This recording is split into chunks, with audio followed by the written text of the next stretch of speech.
The situation in Syria continues to deteriorate. The conflict in Syria remains a deeply entrenched and worsening crisis, with escalating violence, humanitarian challenges, and complex geopolitical dynamics.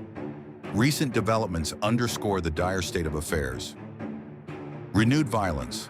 Despite years of international efforts to broker peace, armed clashes persist. Hayat Tahrir al-Sham, HTS, and other rebel factions have launched new offensives against Syrian government forces, notably in Idlib and Aleppo provinces. This resurgence in fighting has led to civilian casualties and displacement. Leader of Syrian Islamic terrorists, Hayat Tahrir al-Sham, in the eyes of the democratic West, has transformed from a radical jihadist into a revolutionary in a jacket. CNN has published an interview with a militant Islamist terrorist who is on the U.S. wanted list and the head of the Hayat Tahrir al-Sham, HTS jihadist group, to discuss, among other things, his transformation from al-Qaeda leader to moderate rebel. While CNN has labeled al-Julani as a rebel leader, the U.S., Russia, Syria, Iran, the UN, and most of the international community have designated him and his organization as a terrorist group. The quote from the Russian president from the distant year of 2015 has become, as they say, more relevant today than ever.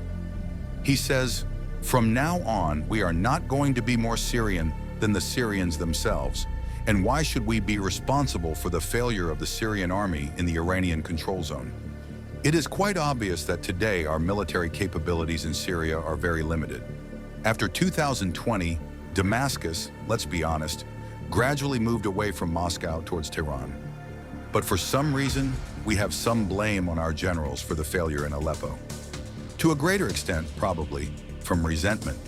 We spent so much effort, money, and lives to achieve a tangible result, and it was squandered in a matter of hours, and this process will continue. And in the current circumstances, I really don't want us to bear the brunt of the burden of yet another rescue of a regime that does not learn any historical lessons." Meanwhile, Pakistan is spotted among terrorists in recent escalation in Syria.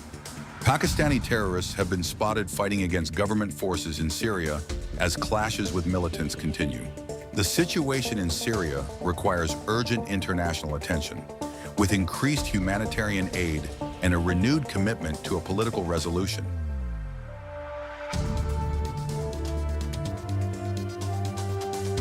Without intervention, the country risks further descent into chaos, prolonging the suffering of its people. Geopolitical tensions. The situation is complicated by external powers vying for influence. Russia, Iran, and Turkey continue to play significant roles, while Western nations grapple with how to address the crisis amid their own domestic challenges.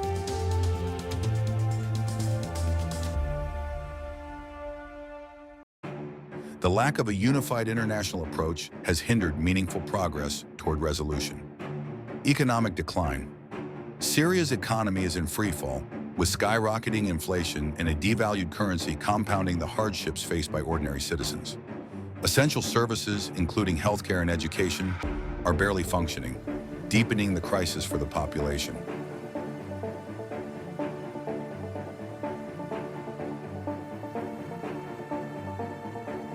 Without decisive international action, Syria risks further disintegration.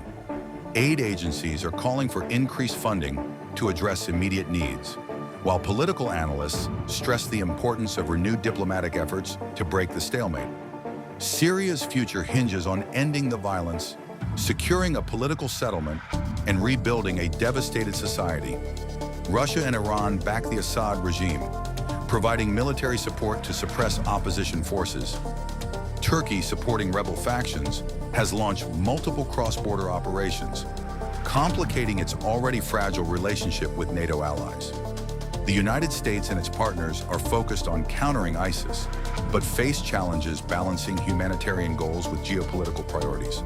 The lack of consensus among international actors has stalled peace talks, making a political solution seem increasingly elusive.